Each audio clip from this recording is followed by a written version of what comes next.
Hey, you guys, this is Josh. And Carolyn. With Homesteading Family, and welcome to this week's episode of the Pantry Chat, Food for Thought. This week, we're going to be talking about what to do when the canning supplies are gone.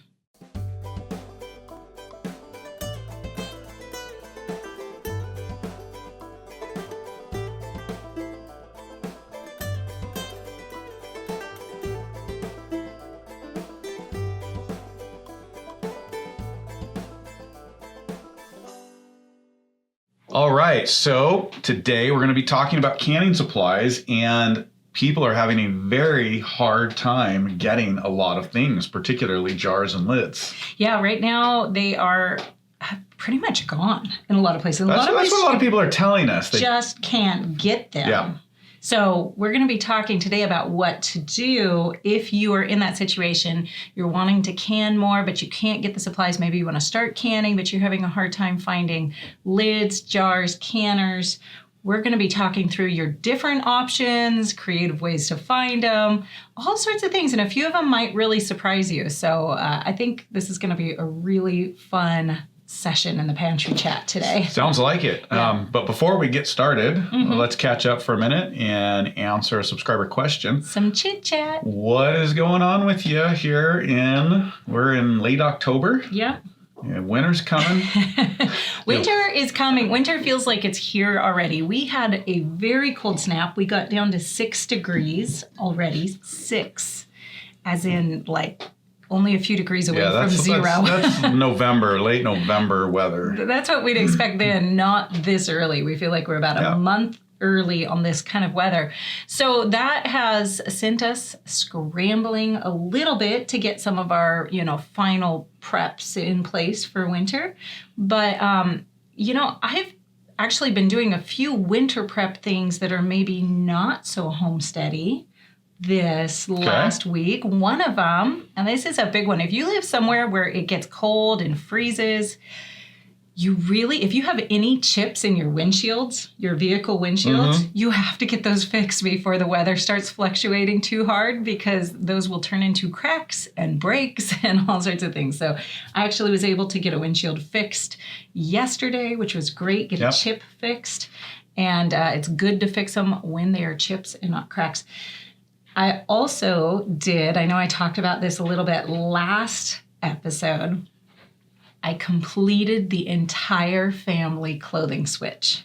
Right. Yay! Good job. It's amazing. I always think to myself when I'm going into this, wouldn't it be easier just to go to the thrift store and just buy them everything they need rather than sort through these dozens and dozens of boxes?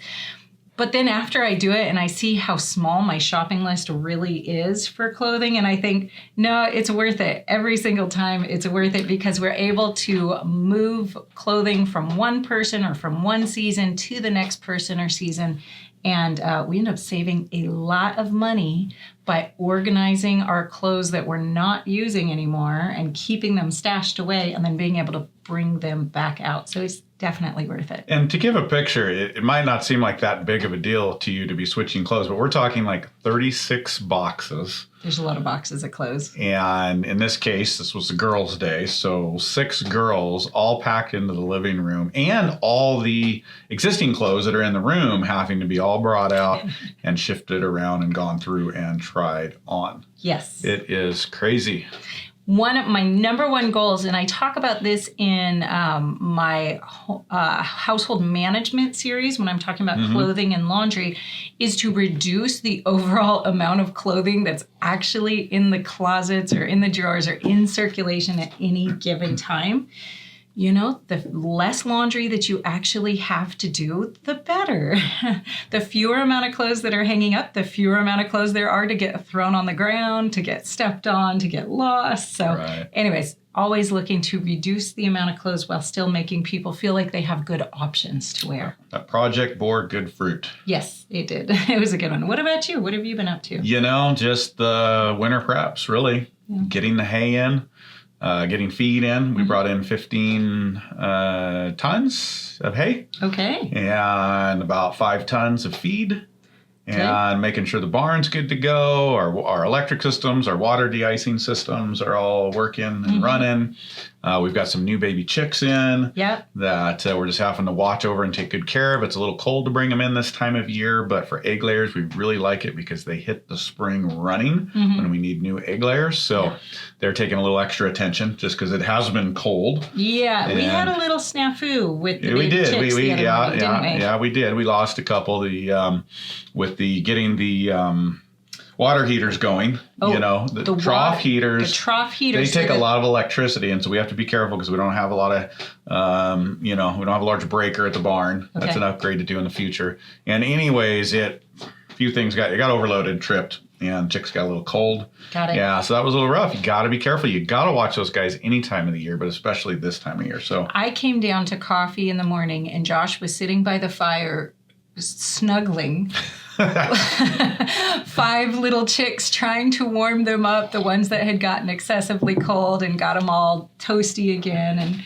he was sitting there peeping to them over coffee. It was really cute. It was a heartwarming moment. So they were talking to me too. They were. And they perked up and they got back out to the coop. Saved all of those. Yep. Yeah. So that's really it. Getting ready to wrap up the garden. I mean, the garden's done as far as harvesting, but I like to get everything wrapped up on my compost down and readily set up for spring to make spring a lot easier. Yeah. I started doing that a few years ago, and it's really, really helpful to do that now, especially with a no-till system. It just makes spring really easy. So. Yeah, I'm really hoping to do the same out in the cottage garden, but I'm not seeing the window of opportunity here, so it may wait for a spring day. I don't know. We'll see. We'll see if I get it done. It happens. It's hard to get it all done. Yeah. We've got to prioritize. Yeah. And, pick your battles. Yeah, absolutely. All right, so let's move on to a viewer question here. So DC on preparing your garden and soil for winter asks, can you use chicken manure even if it is fresh and allow it to stay till spring, like 6 months out? Oh, absolutely. That's a great way to go. It's high in nitrogen. And so you definitely don't want to put it right on your plants or within a few weeks. You want, several months. But it's great. You can lay it out there, and if you could broad fork it or mix it in with the soil a little bit, that would be great as well. And then when things get going in the spring, it'll have a little better contact with the soil, and everything will start kicking in a little earlier for you. If you're just going to lay it on the top, if that's what you need to do, that's fine too. Just as soon as your ground is workable, get out there and just mix it in with that top inch or two of soil as soon as you can, and that'll help get it broken down. So that's a great idea if you're like cleaning out the chicken coop. Mm-hmm. We do that, but what we do is we put it all into one big compost pile, which is what I forgot to say and what else we're doing. We've started next fall's compost now, and one of those was cleaning out the chicken manure out of the barn along with other things. We just put it in a big compost pile. Yeah, and let it compost for the year along with other things that you're adding to it. Because we need compost in a lot of different areas. Yeah. But this is absolutely great. If you've just got some chicken manure and want to get it on your rows, let it sit till the spring. Totally works fine. Good. Yeah. Great. All right. Okay. Well, diving in, and this is an issue. This is just one of many issues that people are dealing with watching supplies run out. We are supply challenged in a lot of areas.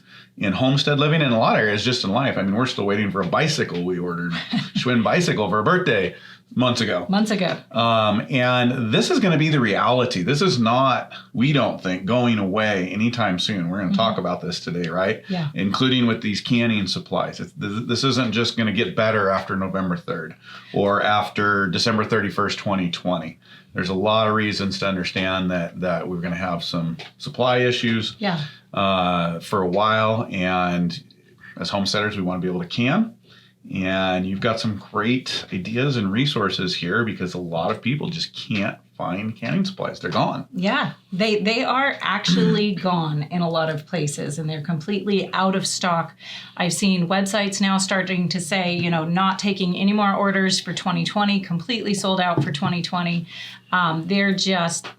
They're just gone, and they're selling ahead right now in most places. In order to get canning supplies, you need to order them now and expect to wait for 2 to 3 months at this point, is what they're saying. Yeah. So this is an issue if you've got food you're trying to get on the shelf. And a lot of people did extra gardening this year. Yeah. right? Yep. And so they're wanting to do extra preserving. Yeah. And there's a lot of forces all kind of going to work at once here to make this a challenging situation. Right. So there are actually a lot of options that we have.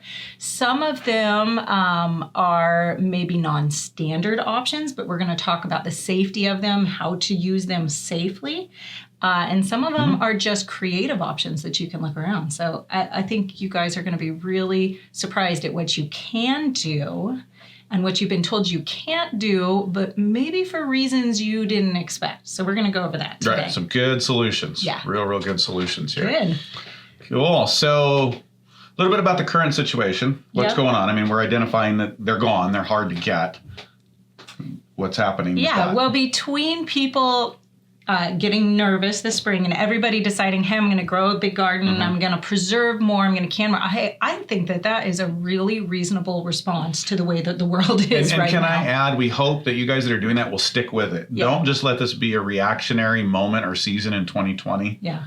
Seize this opportunity to increase these skills in lifestyle and bring it into your life wherever you're living. When we were a more agricultural society, it was very common practice for most households to have their year's worth of food brought in the fall, because that's the way the agricultural year works, right? You harvest in your Growing food, season, harvest, you pack everything in, then you eat it off during the next year until you can replace that.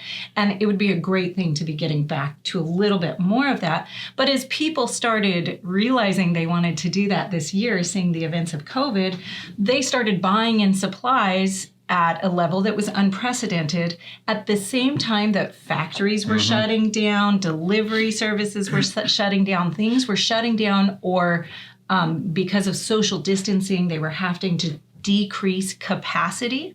And so factories were slowing while demand got bigger. And so at this point, now they're so far behind that even if COVID just disappeared next week, which obviously it's not, and it's going to do. continue to impact production.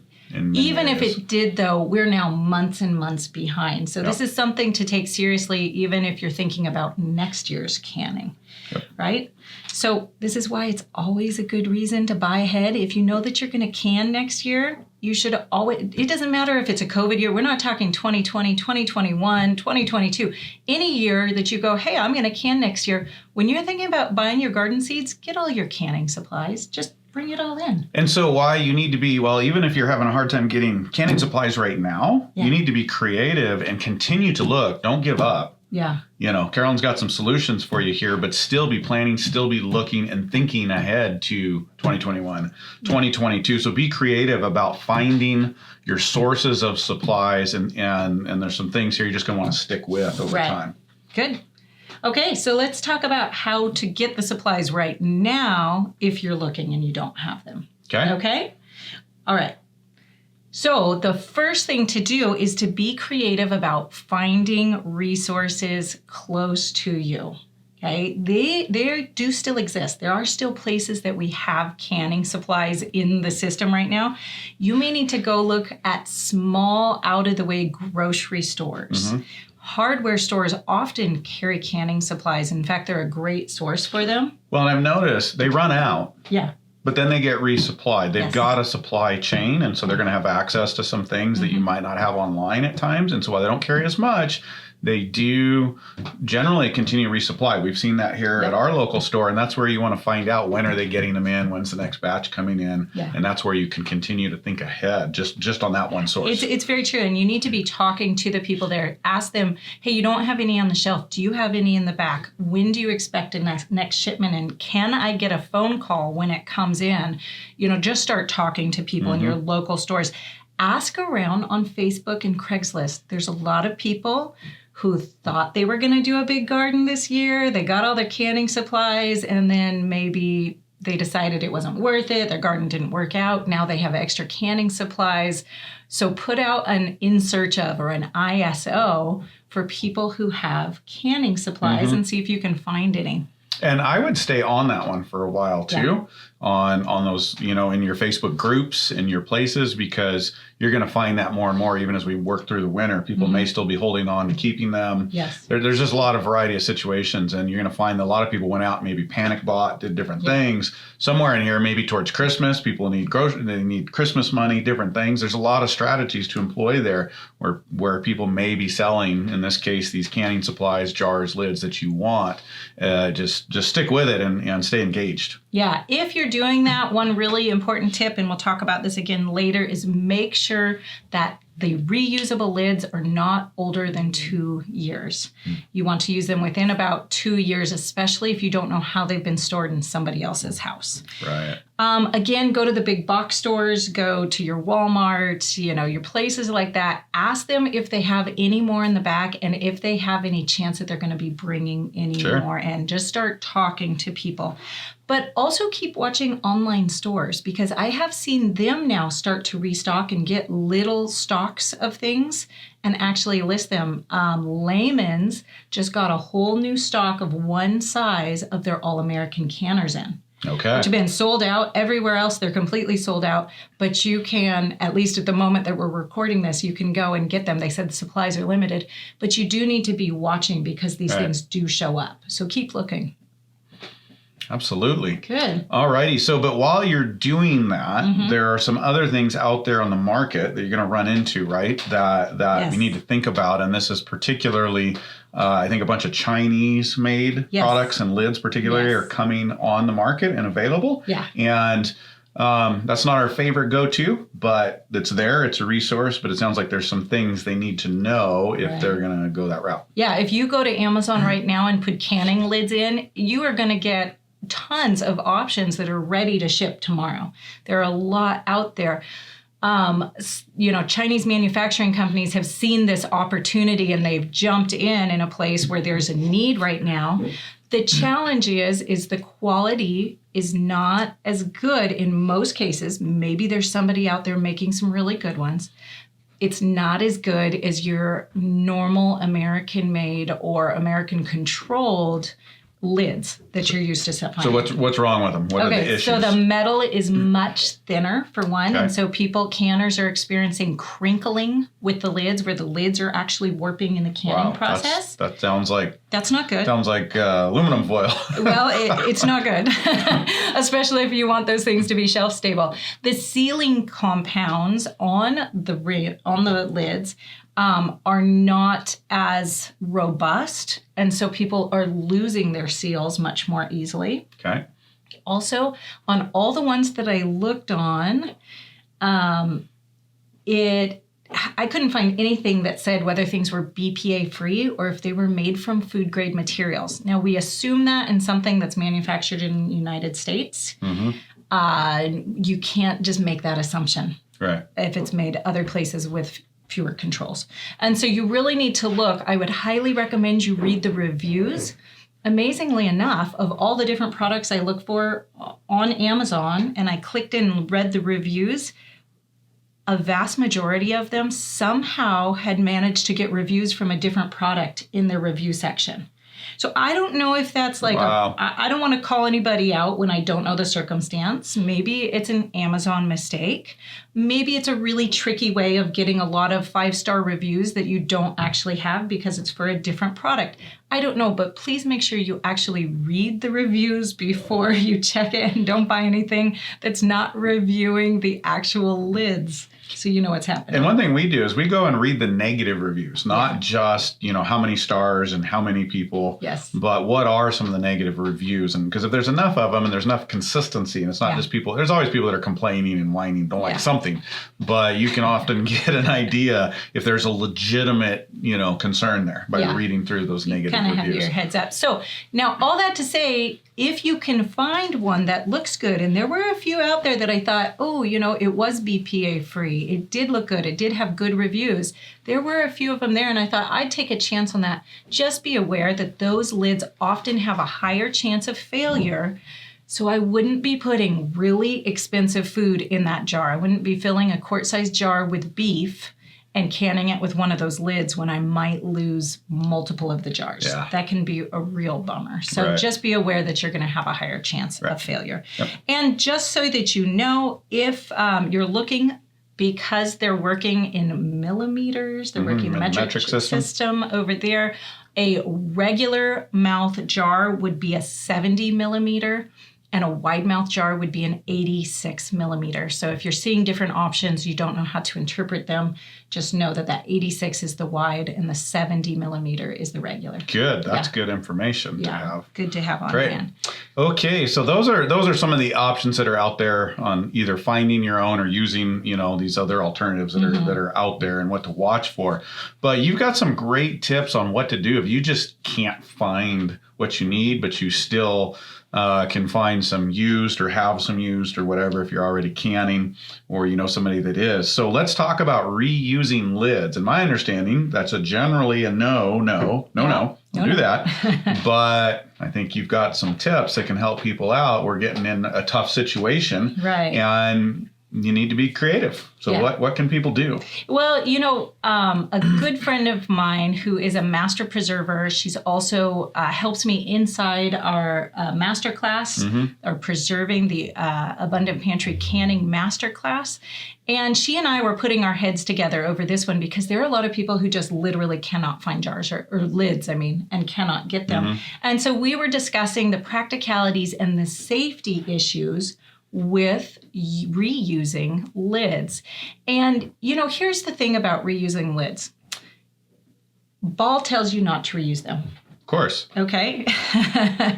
Ball also profits every time you buy new lids. So let's talk about what happens. What is the safety or the danger if you reuse a lid? Well, the danger is that your lid may not seal. Right. Not going to seal correctly. It's not going to seal. You don't know it. And well, here's the thing. If it doesn't seal correctly, then you do know it because you don't have a seal. Right. And so the real issue with this here is that you may lose seals on things. It's kind of like we were talking about those Chinese made ones. You may not want to put your high dollar items inside that jar.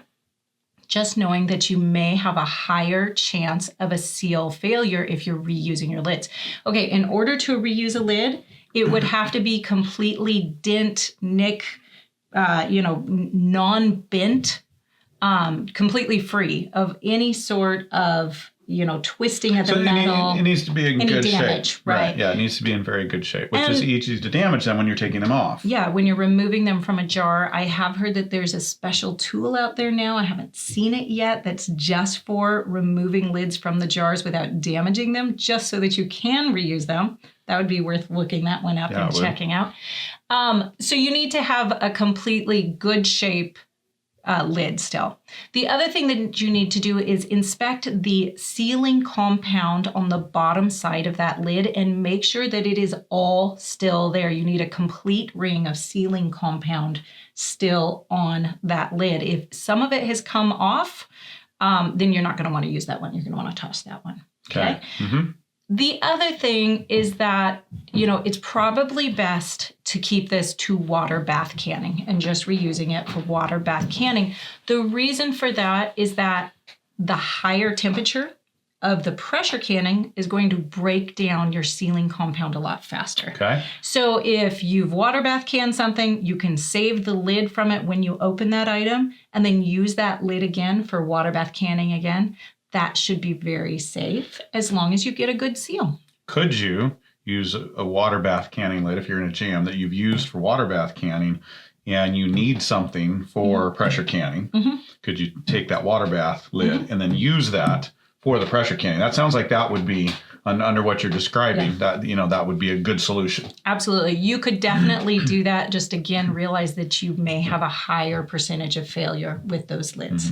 So the big key here, guys, is don't ever store your jars with the rings on. That way you're very sure if you get a false seal or you get anything funny going, you always know when you have a lid failure. There's no question about it.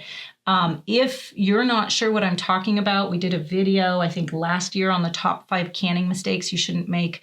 You really need to check that out. We'll get you a description for that down below. That would be really important. Or in the show notes. Good. You know, I had one thought on that too, just in addition to, if you are going to do that and you're doing a lot of jars, and because there is an increased risk of failure, just be a little more diligent in going through your stocks and checking things, because if you can catch them, I would assume if you're catching them quickly, you could still use them. You have 24 hours after the canning process to catch a seal failure and get that item into the refrigerator. And then you have to use it like a fresh item, so it's no longer preserved. But that can absolutely work. And of course, you can can it again. You have to go through the entire process again, but you can do that if you get a seal failure there. All right. So another solution is a discussion about these one-part lids. Yes, one-part lids, one-piece lids. You can call them either things. You know, in some parts of the world, those are the only lid options that they have. So they're actually accustomed to using them. Now, we've been told in the United States that maybe they're not safe. They're recommended against by the USDA. But yet there's a lot of the world that is using them just fine. Yes. Now, I dove into why it is that the USDA is not recommending them. And you guys might be surprised. I actually have a quote for you here from So Easy to Preserve, whose authors help write the USDA Complete Guide. So this is like as into the USDA as we're going to get a quote from and an explanation from. And they say, as long as the proper jar type, size, and shape is used with properly researched canning procedures, the lid choice itself, for example, 2-piece metal, plastic, or 1-piece metal lids, does not affect the microbiological safety of the canning process. The issues become ease of use, success in sealing, and maintenance of vacuum and food quality during storage. Wow. Okay, so they're straight out telling you this is not a safety issue. This is not a safety issue at all, even though we've been told that or made to feel that way. Yeah, absolutely. And this, again, is one of those things where they just don't have the money to go back and test an entire different set of lids. And so by default, they say that they are not safe. But even here, they're saying it's not a safety issue. It's a handling issue, which means they're a little bit harder to use and you may have more jar failures. More jar failures could mean, 1%. It could be actually a very, very small number. And so it's really good to know because one-piece lids are very available right now. And the other thing about one-piece lids is that they are often sold as reusable lids. Really? Not single-use lids.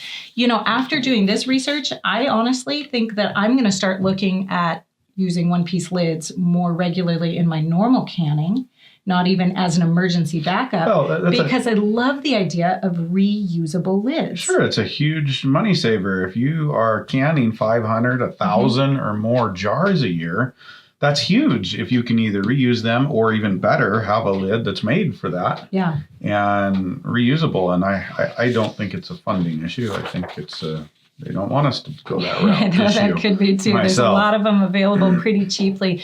The one thing that you do need to know on using reusable lids the one-piece lids, is that you cannot over-tighten them. You can get away with a lot more over-tightening on the 2-piece lids because it still allows a little bit of venting from the lid.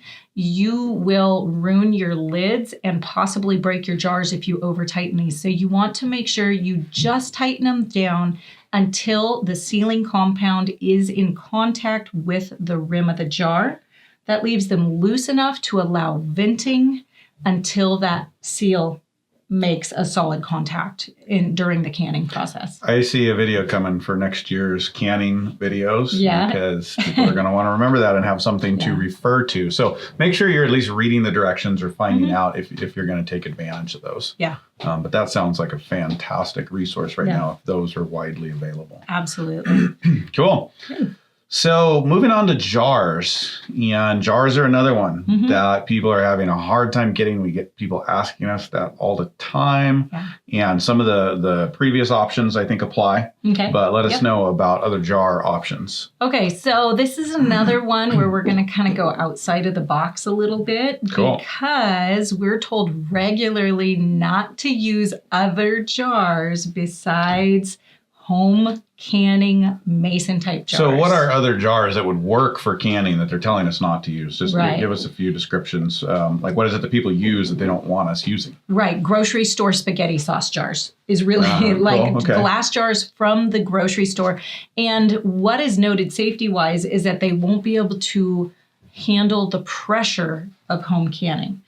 Because the glass isn't designed, whatever it is, supposedly. Exactly. Yeah. Now, I had a great conversation one time with a Amish lady. Actually, she was an ex-Amish lady who was telling me that her dad was a grocer and laughed at that notion because how much more heavy duty the store-bought jars actually are because they have to be banged around all the time. They have to be shipped. They have to be everything with minimal packaging. And so he laughed at that. But let's go a little bit more scientific than that. But sorry for my ignorance here. How are those foods canned? Are those not heat canned? Or those they're canned under a much more controlled process so they can get away with things in a factory setting that we can't in a home setting. So there is some differences in the canning process. But they're still exposed to heat and actually quite a process. Right. Yeah. So here's the thing. Again, what's going to happen if you get a jar from your spaghetti sauce that you bought at the grocery store, you've got that sitting on your shelf, as long as your lids actually fit on the jars. So we're talking, your good canning lids, as long as they're screwed down, they actually fit. What's going to go wrong with that? Well, if it's not able to handle the heat, it's going to break in the canning process, probably in your canner. Yeah. That's kind of it. That's kind of it. And so you're going to know it if something goes wrong. Right, as long as the lid fights, so your lid needs to screw on properly. You're not having to force it on or screw around with it. Obviously, the size needs to be there. Exactly. But if those all come together and you can it and you get a seal and your jar doesn't break, then you've got a jar that's sealed. Then what's the problem? Yeah, this is again going back to that comment. There are no microbiological things happening here. This is not changing anything about the canning process. This is not a problem for canning. The things you do need to make sure you watch for, though, one, obviously anything that's nicked and chipped. You have to do that for your regular canning jars too. Especially if you're finding used ones, which we all do. Exactly.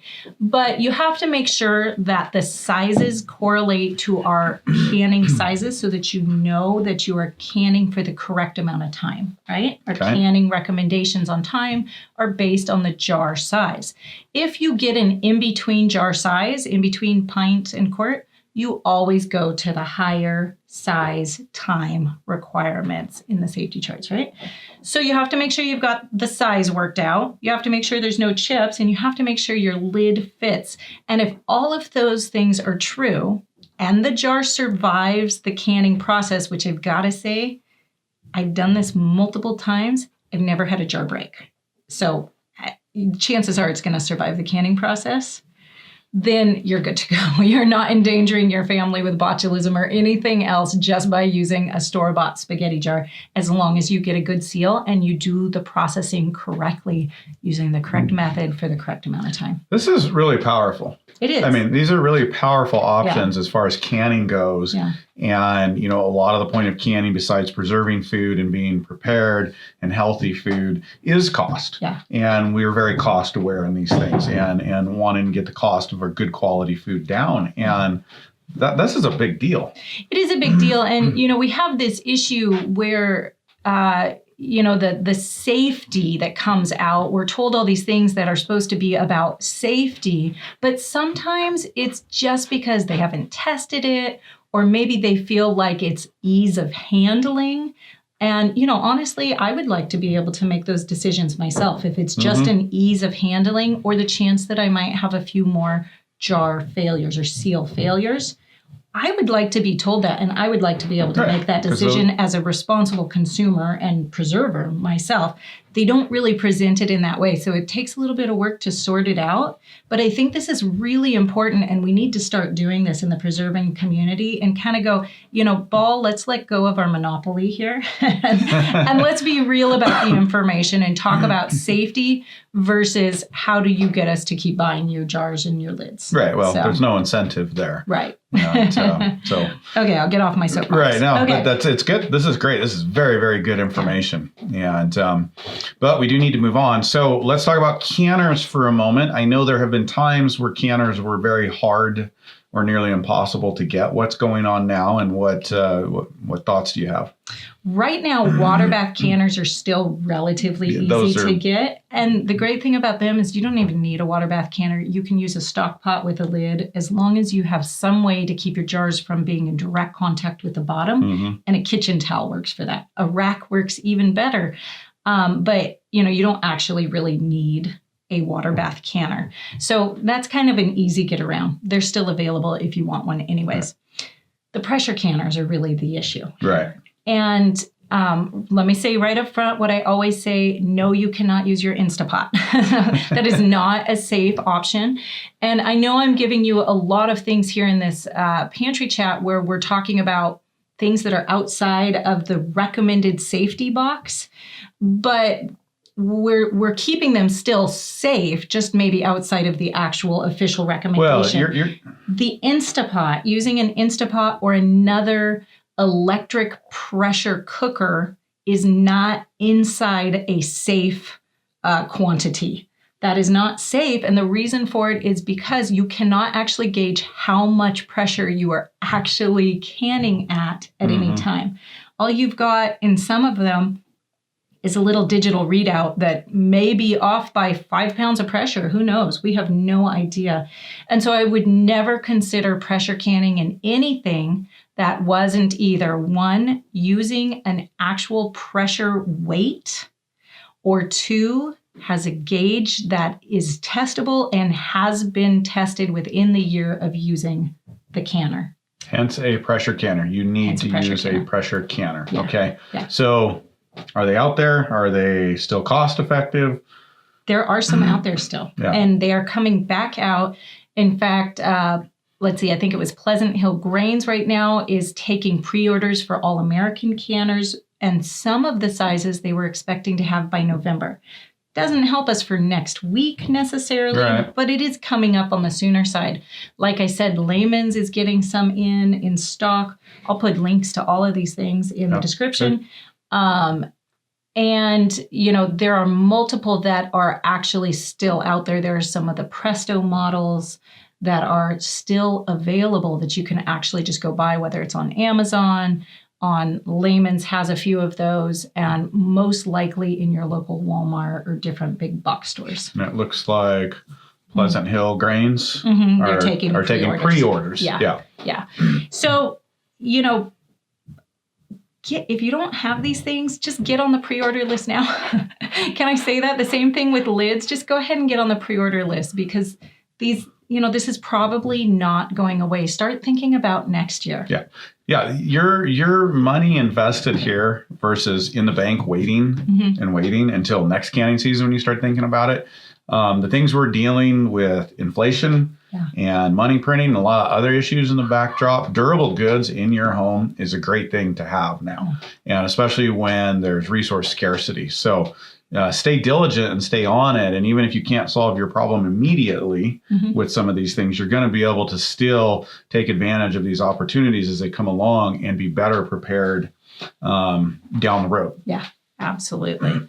Okay. So real quick. Yeah, real quick. But there are other ways to preserve food besides canning, right? There are. And we've just done a whole series here in the pantry chat of different preservation options that you have, and talking about each one of those. One we don't talk about in that, but was probably your best friend if you've got something you want to can today and you don't have supplies, and that's your freezer.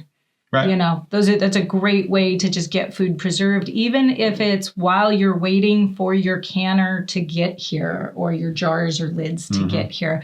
So don't forget to use your other preservation options. That's freezing, dehydrating, fermenting is an amazing option. If you have a freeze dryer, that can be a great way to go. Yep. So just keep your mind open about how you're preserving the food. Absolutely. Okay, good.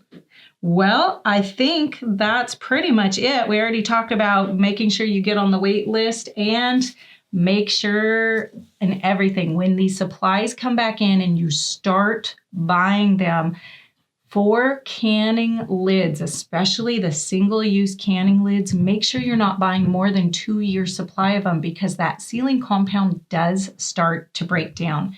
If you're storing them in perfect storage conditions, honestly, I don't even really know what those are. I would assume there'd be a little bit higher humidity, not high humidity, but medium humidity. Not a lot of temperature fluctuation. Then you might get away with longer than that.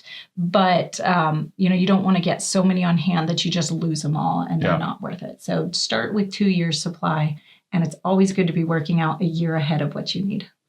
Right on. Well, hey, guys, we hope this has been informative and helpful and solved a real challenging problem for a lot of us homesteaders and preservers right now.